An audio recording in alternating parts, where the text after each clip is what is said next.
मी अनिल जगताप.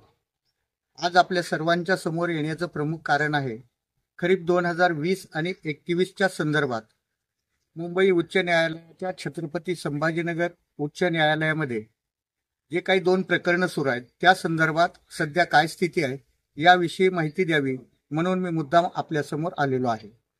जसे की आपण सर्वजण जाणता, 2020 मध्ये या जिल्ह्यातल्या 9,48,990 अर्जदार शेतकऱ्यांनी पीक विमा भरला होता. त्यावेळेस बजाज अलायन्स पीक विमा कंपनी होती.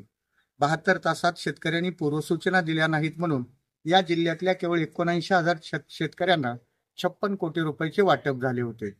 त्यावर्षी केंद्र, राज्य आणि शेतकऱ्याचा हिस्सा मिळून पीक विमा कंपनीला 639 कोटी रुपये गेले होते. या संदर्भात उच्च न्यायालयात आणि नंतर सर्वोच्च न्यायालयात याचिका दाखल झाल्यानंतर धाराशिव जिल्ह्यातल्या शेतकऱ्यांना प्रति हेक्टर 18,000 रुपये देण्याचे आदेश उच्च न्यायालयाने आणि सर्वोच्च न्यायालयाने दिले होते. कंपनीने 376 कोटी रुपये दिले, मात्र उर्वरित रक्कम पीक विमा कंपनी देत नव्हती म्हणून तत्कालीन जिल्हाधिकाऱ्यांनी कंपनीविरुद्ध महसूल कारवाई सुरू केली होती. त्या आदेशाला चॅलेंज देत पीक विमा कंपनीनं उच्च न्यायालयात याचिका दाखल केली होती. मात्र 150 कोटी रुपये भरून घेत त्या आदेशाला उच्च न्यायालयाने स्थगिती दिली होती. त्यानंतर धाराशिव जिल्ह्यातील शेतकऱ्यांना 75 कोटी रुपये वाटप करण्यात आले.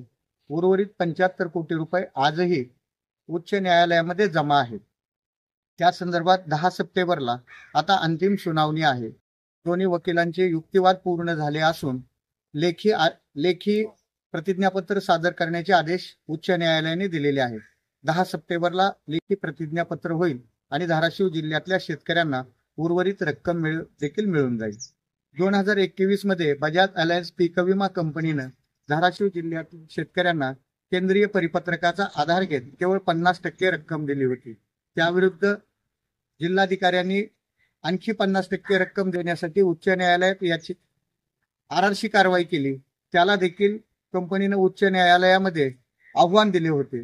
त्याला स्थगिती दिल्यानंतर आता ते प्रकरण पूर्णपणे चाललेलं असून 374 कोटी रुपयासाठी उच्च न्यायालयात सुनावणी पूर्ण झालेली आहे. कधीही आदेश येऊ शकतो. मी राज्यस्तरीय तक्रार निवारण समितीकडे याचिका दाखल केली होती, मात्र उच्च न्यायालयात याचिका असल्याने निकाल दिला गेला नाही. खरं तर फक्त जिल्हाधिकाऱ्यांच्या स्थगिती आदेशाला उच्च न्यायालयामध्ये स्थगिती मिळाली होती, मात्र राज्य शासनाने निकाल न दिल्यामुळे शेतकऱ्यांना 2 वर्ष रखडत पडावे लागले. ती माहिती देण्यासाठी आपल्या समोर आहोत. नमस्कार.